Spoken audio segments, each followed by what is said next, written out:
Welcome to the IUPUI Center for Translating Research into Practice monthly Scholar of the Month series, whether we have conversations with IUPUI faculty who are doing amazing work here on campus. My name is Steve Vieweg. I'm the Associate Director of the Center for Translating Research into Practice.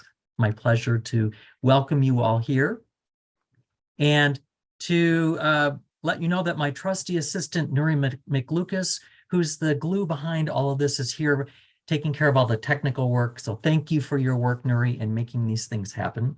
And let me pull up my screen to share with you some important information as we get started. Today, we are welcoming Dr. Professor David Wilkerson from the IU School of Social Work to talk to us about a very interesting topic. But we like to remind you that our center was the brainchild of Professor Emeritus Sandra Petronio, who is a translational researcher herself, who was intrigued by the work of information and how we share that. So she's created a whole framework about privacy management and has had a whole career around better understanding how we share information. And when she and Chancellor Emeritus Charles Bantz came to campus, they noted that a lot of the work that happens at IUPUI is what we would call translational. It is generating or taking generated ideas and applying them to solve complex problems in our community. And so we are all about promoting that and having conversations about it. As we begin our conversation today, a few reminders about Zoom. Hopefully everybody's familiar with Zoom, but please keep your microphones muted, and you're welcome to turn on your cameras at any point. At some point later, we will have conversation, and then we do invite you to turn on your cameras and unmute to be part of the conversation, but you are also welcome to put your comments and questions into the chat, and we'll keep track of that. We are recording this presentation, so you could see it in the future or share it with others. And you will, of course, receive a post-event evaluation. We love to hear about your experience to help us plan for things in the future. You can click that link anytime. It's in the chat now, because we'd love to just know about your experience and to give us ideas for the future. You can keep up to date with us in lots of ways. These sessions are available for continuing education units, and you can go visit IU Expand to learn more about that. There's many ways to keep up to date with the center. We're available on Instagram. We have a YouTube page. Like us on Facebook. You can follow us on Twitter. We try to share information about the exciting things going on. Another great way to find out about our scholars is to look at their page on the website at trip.iupui.edu, and you can find more information specifically. For example, today you could go to this featured scholar page, look for Dr. Wilkerson. You can click on his beautiful picture, and then it will bring up his page that has some more information about his work, including works that he has listed in IUPUI Scholar Works. This is our way at IUPUI of making journal articles available to the public in a free way. If you click on the IUPUI link, you can see more information from Scholar Works at the library and see all of his works there. And please share this with the community as a way for folks to learn more about the work that's happening that makes it accessible. Next month, we have several things happening. October starts just tomorrow, but at the end of the month, we're delighted to have Dr. Catherine Mosier with us, who will be talking about supportive care for adults with advanced cancer and their family caregivers. So that'll be a lively and informative conversation. We also are very happy to announce that we have our annual Fall Showcase and Awards program, which is scheduled for Wednesday, October 19th from 3 to 5 in the campus center. You'll want to come and hear from Dr. Score, who is the Bantz Petronio Tripp Faculty Award winner. And then we've got our featured scholars this year from the Fellowship and the Scholar Award program. So Lonnie Silva and Richard Brandon Freeman will be available and talk about their work. We'll hear from Interim Chancellor Andrew Klein, who will give us a welcome, and we'll also hear from our executive director there. And then we have some other IUPUI scholars who will be available at the showcase to share their work. So this is a great opportunity to learn more what's going on, and it will be in person. We will be able to have the awards presentation and the presentation by Dr. Score online for those that can't come, but this is a chance for us to get back together and be in person. So we hope you'll join us. But today, we're very excited to have with us Dr. David Wilkerson, who, as I said, is the Associate Professor in the IU School of Social Work at the IUPUI campus. And he's also an affiliate research scientist with Regan Street Institute. And he has a very intriguing presentation for us today. I'm going to stop sharing and invite Dr. Wilkerson to join us and to bring up his PowerPoint presentation so he can share some ideas with us before we dive into a conversation. So welcome, David. We can't wait to hear what you have to say. Thanks, Stefan. Hello, everyone. And thanks again. My name's David Wilkerson. I'm an associate professor and the director of the Office of E-Social Work Education and Practice at IU School of Social Work. And today I'm presenting a paper that I've contributed to a book titled Social Work in an Online World, a Guidebook for Digital Practice. It's currently in production and it will be published in early 2023. So my agenda, I have 3 agenda items. The first 2 will provide context for the model I'll discuss. However, before I get started, I'd like to ask that you participate in some real quick polls. And I think, Nora, you're going to put the polls up for them now? Okay. So it has to do with delivery of psychoeducation, whether you do that in the office or whether you do that online. And we'll discuss the poll results at the end of the presentation. And David, while people are answering the poll, you might, because they might not be able to read the entire definition, why don't you share that with us so people can hear it as well as read it? Here's the definition of psychoeducation. Right, I was going to suggest let's read it so people could hear it. Psychoeducation, as you define it, is a professionally delivered treatment modality which integrates and synergizes therapeutic and educational interventions. It looks like several people have had a chance to participate in the poll, so we'll hope you'll take a moment and to answer that question. Yeah. Polls closed. Okay, great. Okay. Moving. So first off, I want to talk about social work's move to digital practice. And location, location, location, you've all heard that. It's a catchphrase for what drives real estate sales. And in the same way we could say COVID, COVID, COVID, that can also be a catchphrase for what drives the move to digital practice.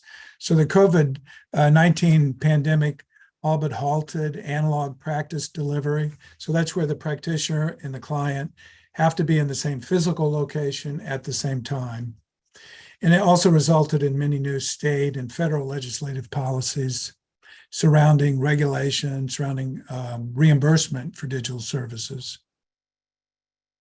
And as you can imagine, it also created a big demand for training.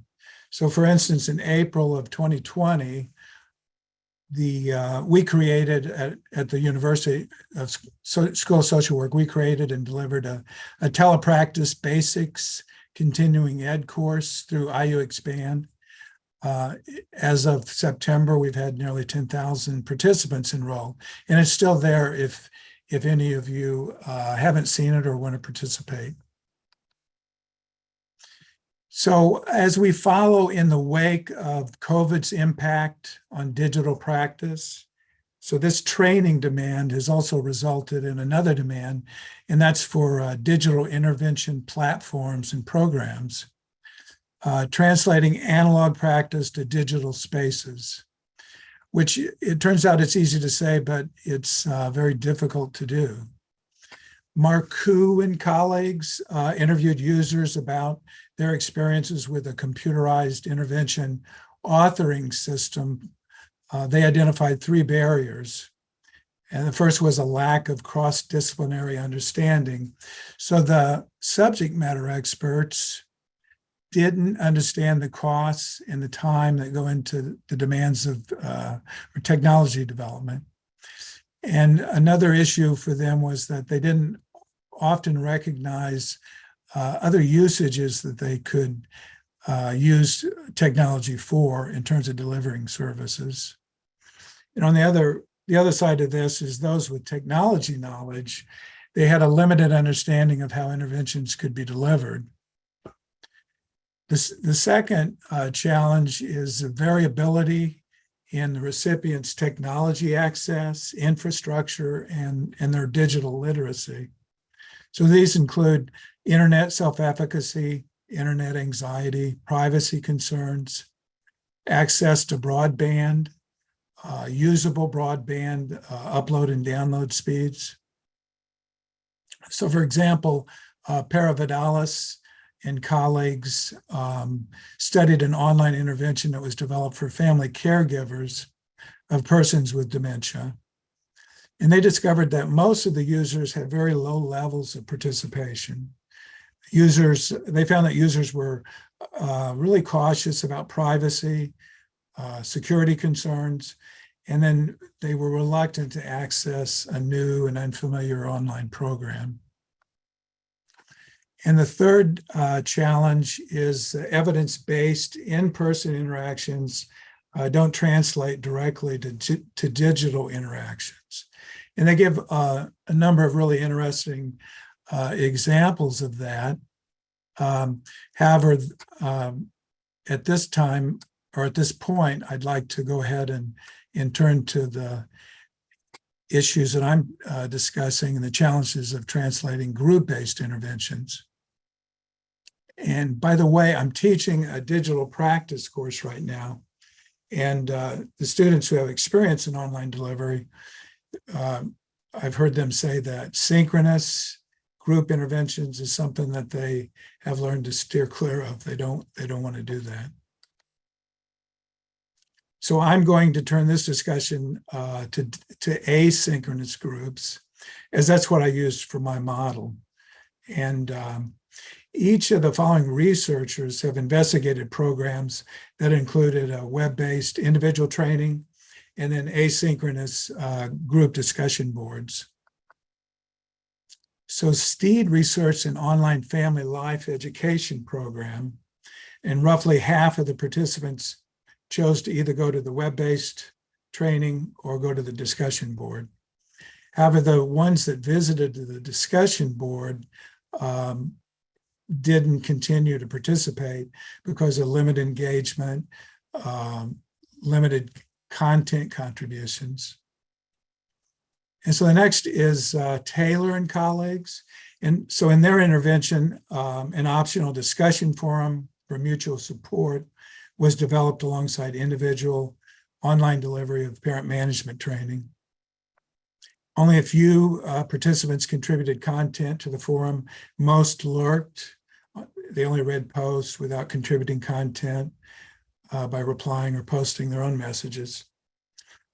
And so those researchers hypothesized that participation through group forums really requires a subscriber threshold of several hundred participants before interaction can really emerge.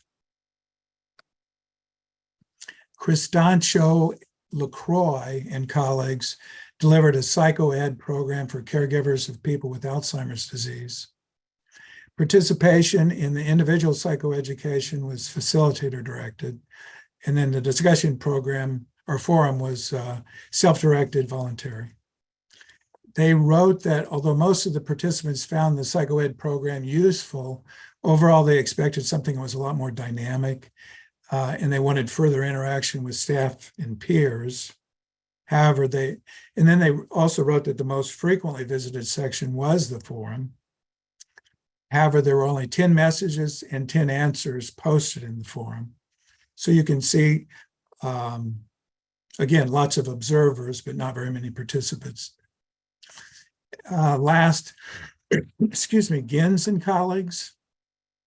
So they investigated a web-based training and community interaction program for parents of children with chronic kidney disease. And prior to delivering the intervention, they did a needs assessment, and it showed that online peer support was a number one need. However, of the 146 participants, only a minimal number actually used the intervention. So the group discussion forum was ineffective in each of these programs. And let me see what you think could be the common element for group delivery in all these programs. So if I could ask all of you this question, can you detect a common element for all four of these?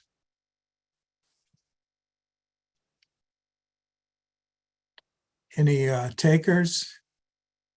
Okay. I have some interesting issues about these things, particularly when it was to Online. or not. So Okay. The question that I had was that there seemed to be this what I'd call almost ghosting, Mhm. that was going on. And am I right? That's in all of these studies. In all of them, right? So Were they- it's almost like they wanted information but didn't want to share any.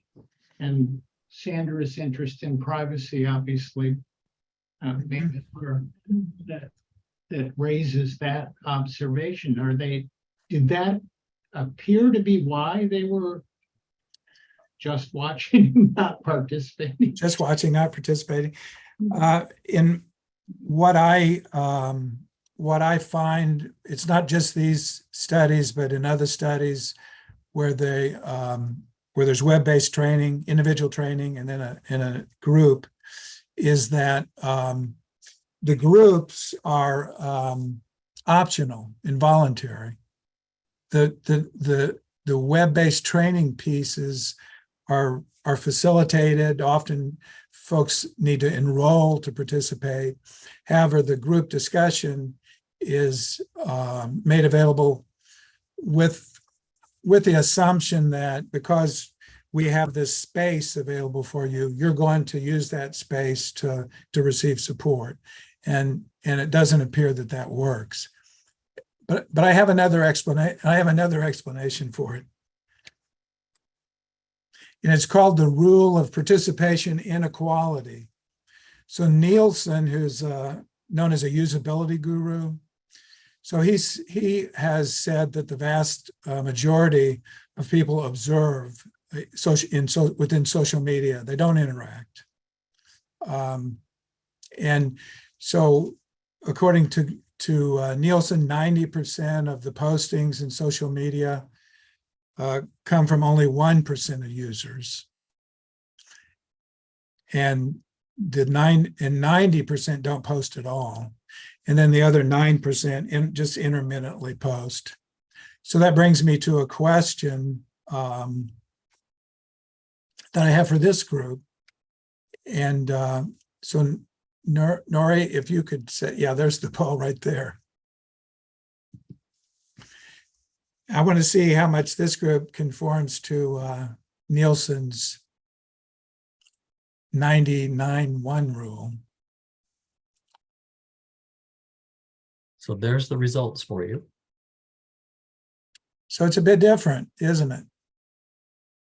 So according to Nielsen, it should be 90% never, 9% once in a while, and the daily would be 90%. I mean, I'm sorry, the daily would be 1%. Yeah, that part is a little closer.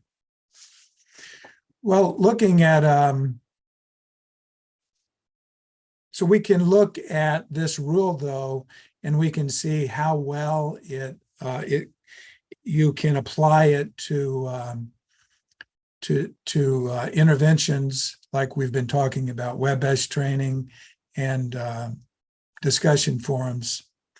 And so Van Merlo, I've identified some of what he found in his research. So he studied 4 programs: alcohol abuse, depression, panic, nicotine addiction.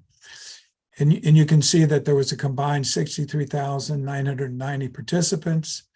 there was a total of 578,000 posts between 2001 and 2012.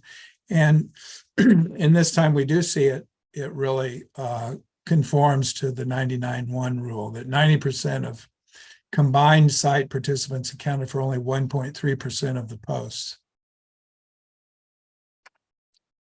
So I'm going to, so that's a possibility for why folks don't participate or contribute content in online programs that have discussion forums. But I also want to continue with Marku and colleagues, their work in terms of the barriers to translation, because I'd like to add a fourth barrier, and that's that there's really an absence of clear definition, or if there's an absence of clear definition of an intervention's components and its mechanisms or mechanics of change, it's difficult for us to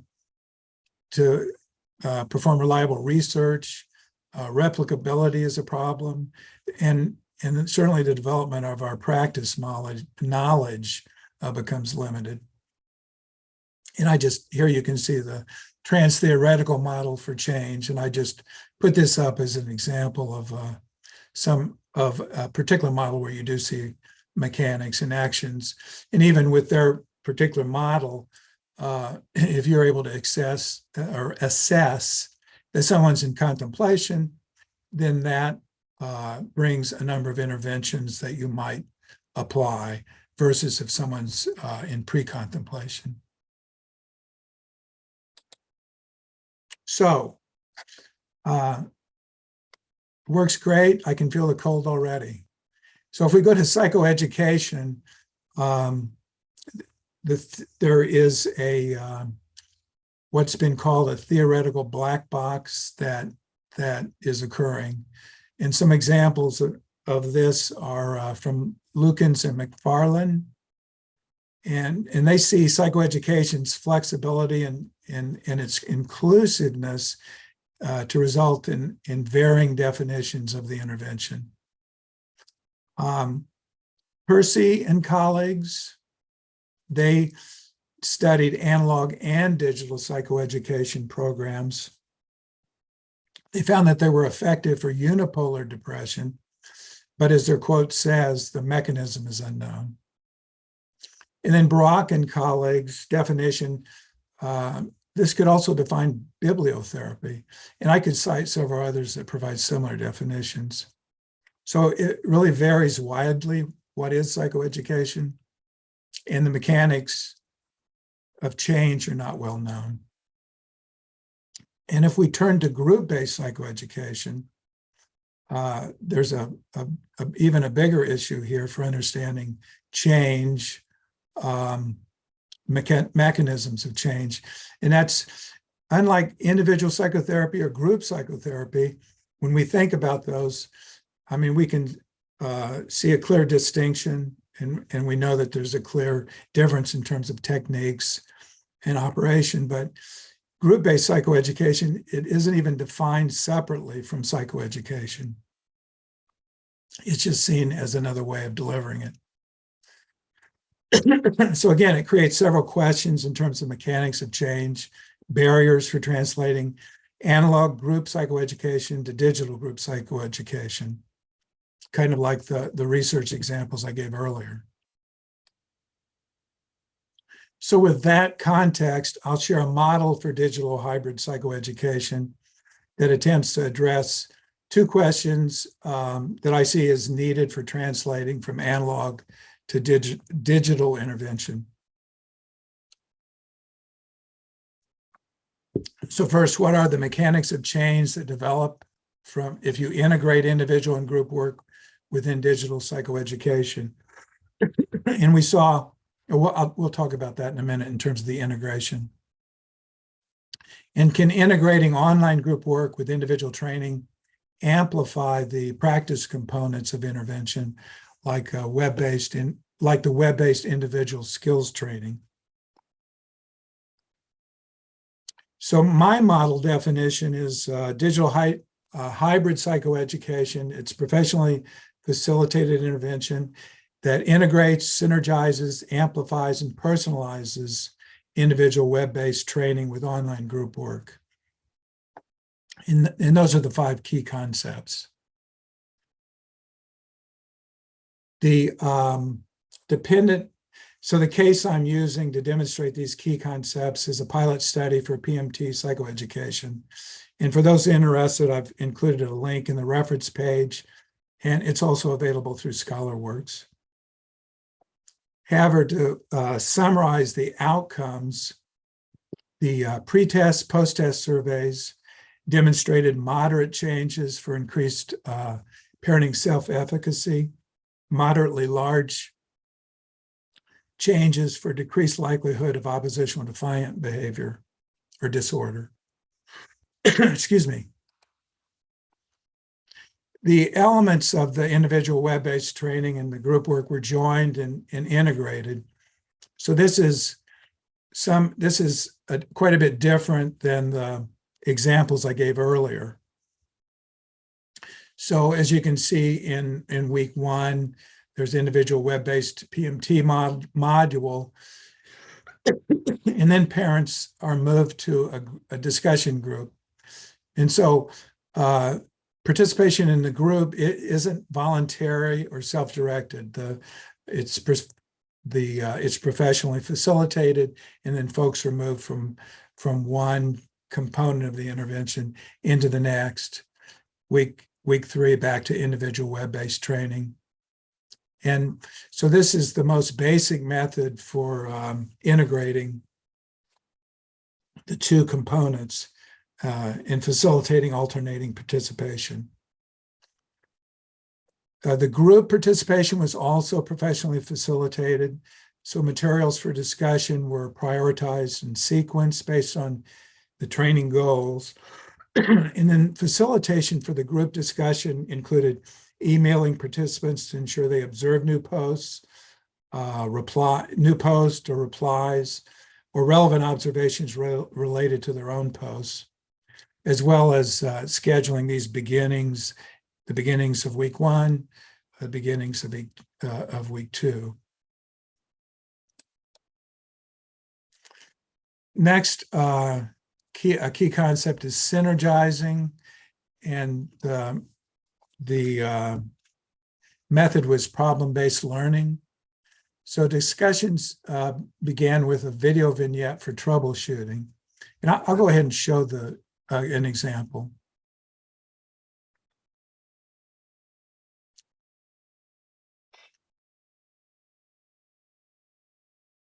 Sandra, get in here. What? What's the meaning of this? I don't know. Don't tell me that. Did you do this or didn't you? Yeah, I guess so. What the hell did you do this for?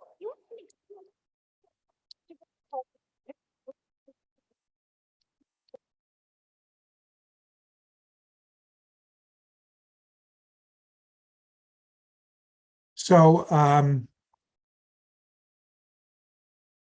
we see that, well, what happens here is that this particular video began week 2, the discussion. So at the end of week 1, in terms of the individual training, they went right into the discussion group, and then they were asked questions about the video. And in this use of problem-based learning comes from the seminal work of Cunningham and colleagues, and they provided a method for synergizing components that was guided by attributional questions. So Cunningham and colleagues found that problem-based learning resulted, and they used in their parent management training, they found that PBL resulted in better attendance, homework completion, program satisfaction, and it replaces didactic instruction with the presentation of a problem that the group participants assess, they explain, evaluate, and solve.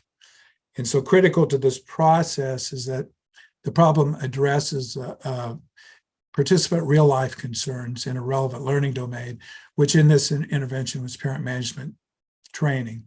So again, the participants went through the individual training module, and then they went into the group discussion. There was no questioning about what they learned in the training module. Instead, they received it, they saw this video, and then they were asked to troubleshoot it. And here's some examples of how troubleshooting questions are developed. And again, this comes from Cunningham. So for that particular video, we looked at parenting skill, and then we looked at communication. We looked at long-term outcome. So what would be the long-term effect of this strategy? What message, from a social learning perspective, what lesson are you teaching your child with that behavior? And it's a nice way of, based on your group and the video you choose for troubleshooting, it's a nice way for guiding discussion. But again, the group creates the solutions. Another part of the key concepts was personalizing and amplifying. So a standard element of psychoeducation is a self-assessment in whatever the area of challenge that a participant is facing. So it might move a person from contemplation to preparation for action, this self-assessment. So one of 3 parenting styles could be identified through the assessment in the program. Task-centered parenting or relationship-focused parenting. So they were developed to provide the participants with a more engaging interpretation of authoritarian or harsh parenting, which would be this regulation pathway, or lax parenting, which would be the connection pathway. And then a third term, balance style, was then presented with video vignettes to create a goal for change that joined the task-centered and relationship-focused parenting in a more intuitively effective style to balance an overemphasis on either one of the other 2 styles.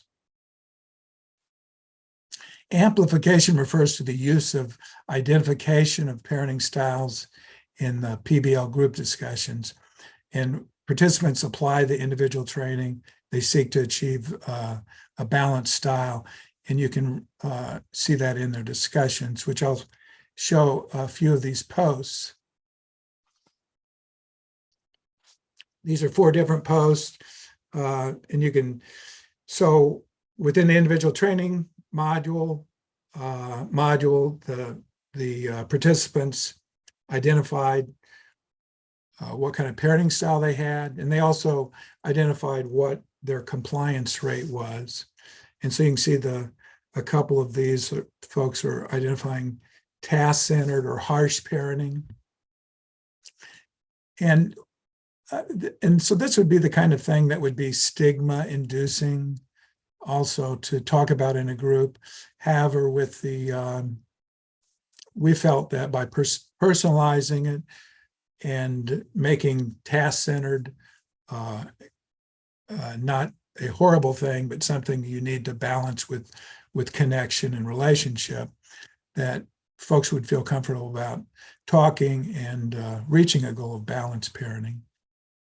I'll let you read a few of these.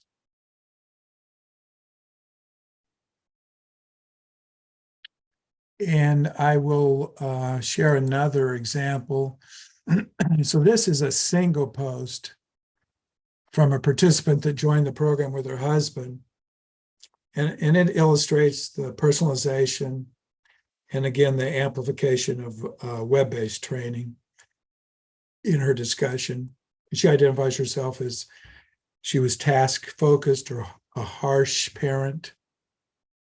And she was able to increase her compliance rate following instruction from 25 to 50%. And part of that was by balancing and creating more connection, more relationship. And in this last paragraph, she describes changing her beliefs, changing her attitudes, and changing her behaviors.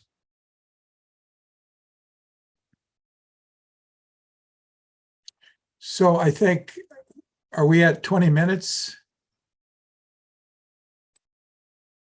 Yeah, we have about 10 minutes left before we would begin to wrap up. So we're Okay, good. ready for poll results and discussion. Good time. Yeah, so I'll end here so we can look at the poll results and have discussions.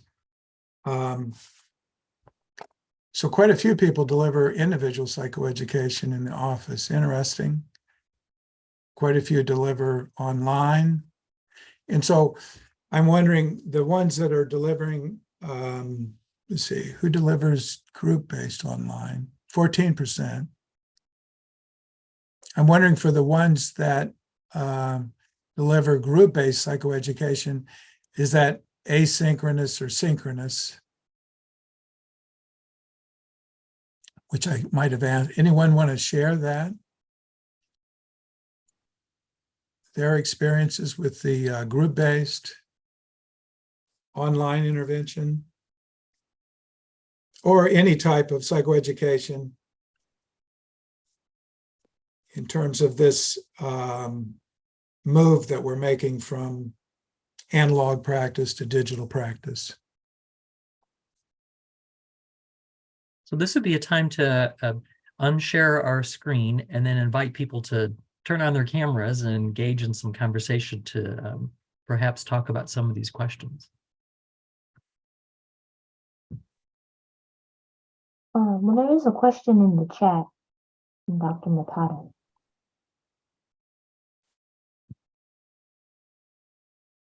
So David, Dr. Murtada is asking if there was a disaggregation according to ethnicity and or race. This, there wasn't for for this particular group. There were 19 participants, 23 participants enrolled, 19 completed the program, and the 19 participated in four small groups. I'm really wondering about those that do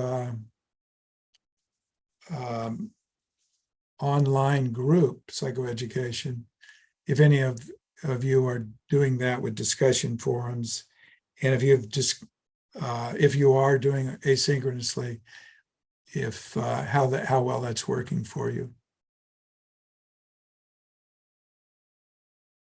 Well, again, we'll invite people to turn on their cameras and to unmute to let us know if you've had these experiences and what your experience is like. I know as I'm listening to you talk, it raises a lot of questions about how to maybe do this or some of the challenges. Paula, I see you've joined us. Were you going to, did you have a comment? You just were joining, you were being good and turning on your camera. Thank you. Yeah, Can you you're hear on. me? Yes. Okay.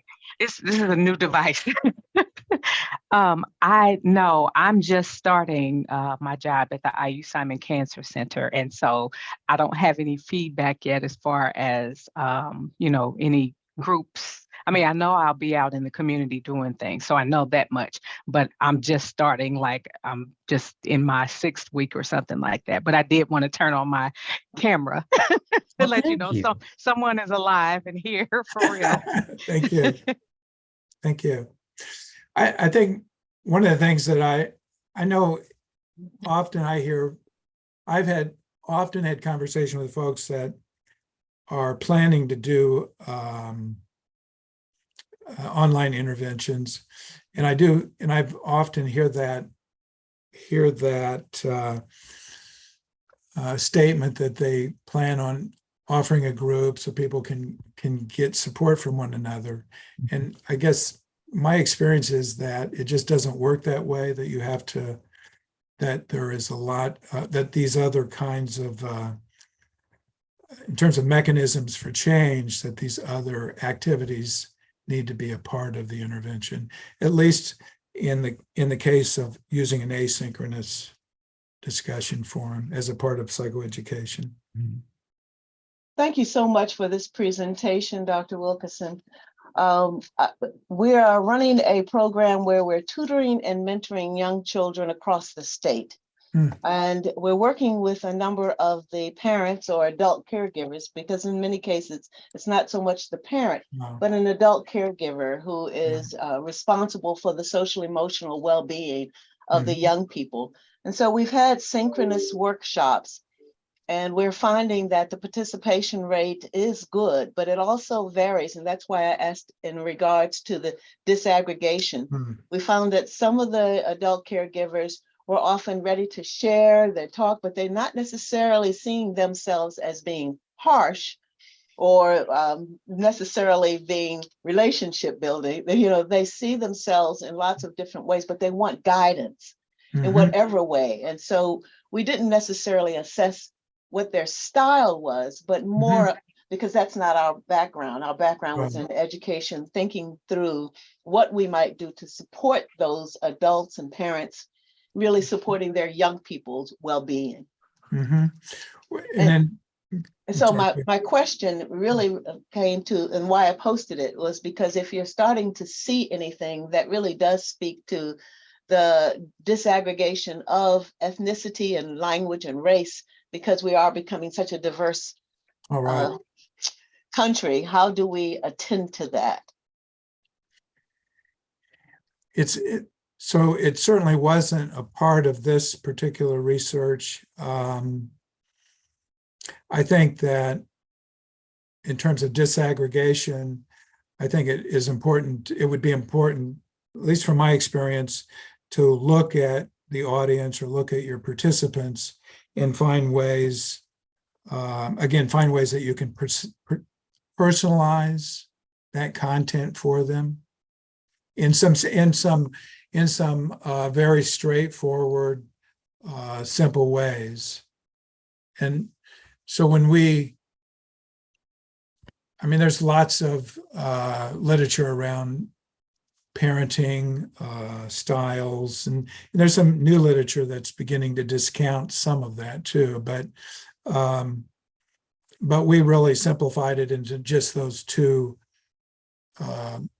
basic types, because in terms of coming into a mental health practice, well, it's so parents are challenged by their child, but when you begin learning more about their behavior, a lot of times it's either an issue of harsh parenting or lax parenting, or you've got a couple where one is harsh and the other's lax.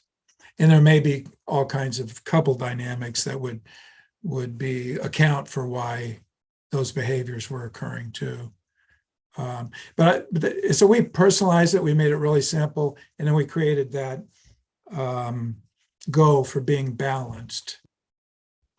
I really appreciate that recommendation of having it straightforward. It just seems that coming out of COVID, and we're not coming completely out, but as we come out of COVID, more and more young people are experiencing the social emotional aspects of, just the challenge of coming back into a school setting, and those parents trying to figure out how to work with them and support them. And I keep saying adult caregiver, because more and more grandparents are raising young people too.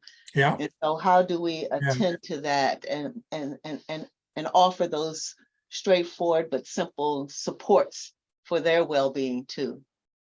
Thank you so much. Thank you. Yeah, thank you for the question. Yeah, Dr.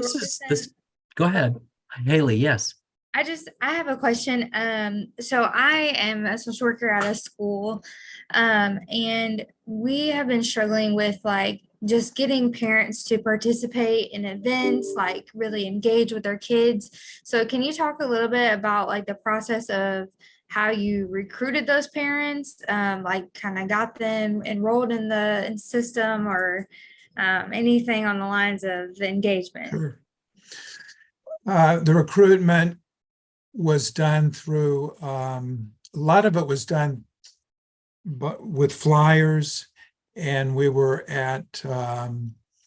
looking for parents that were having problems with challenging behavior like oppositional defiance. So we put up flyers at psychiatry, child and adolescent psychiatry offices, general practitioner offices, and we also did some advertisement through a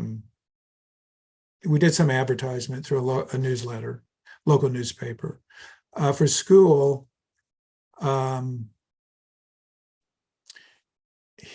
yeah, I've done some research looking at that too. I remember a teacher talking about, we have a lot of sleeping parents, was her phrase. How do you engage parents? I mean, it's a big task. Were you wanting to engage them synchronous? You want to engage them physically at the school or online? Mostly physical for now, at least. I think that's kind of like step one into like getting back pre-COVID into the swing of things. Like this is kind of the first normal year that we've had since COVID. So just trying to get I mean, we have trouble just connecting with them in general, like phone calls, anything. That's why I asked about Sure, participation. yeah. I think it's, I don't think it's necessarily just an issue following COVID. Pre-COVID, I would offer large-scale parenting management training programs in school systems. And so it was free. It was, and the way this particular analog psychoed program worked was, I wanted as many as 50 parents there, and we would break into small groups. But I was taught this method in Canada. It's very successful in Canada. And then I delivered it to a rural school system, suburban school system, urban. And I had the same problem with getting parents engaged. Part of it I thought had to do with, so we did this in the evening. It was difficult for parents to get to the school itself. And some of that experience was what led me to want to learn more about digital interventions. At least we can conquer space. With that particular intervention, you'd have to do it synchronously. And again, that's why I wanted to do it with asynchronously too, so we can overcome both of those obstacles. But one of the things I did learn from doing those kinds of groups was that something had to come in front of the parent at least 10 to 12 times before it finally kind of connected with them.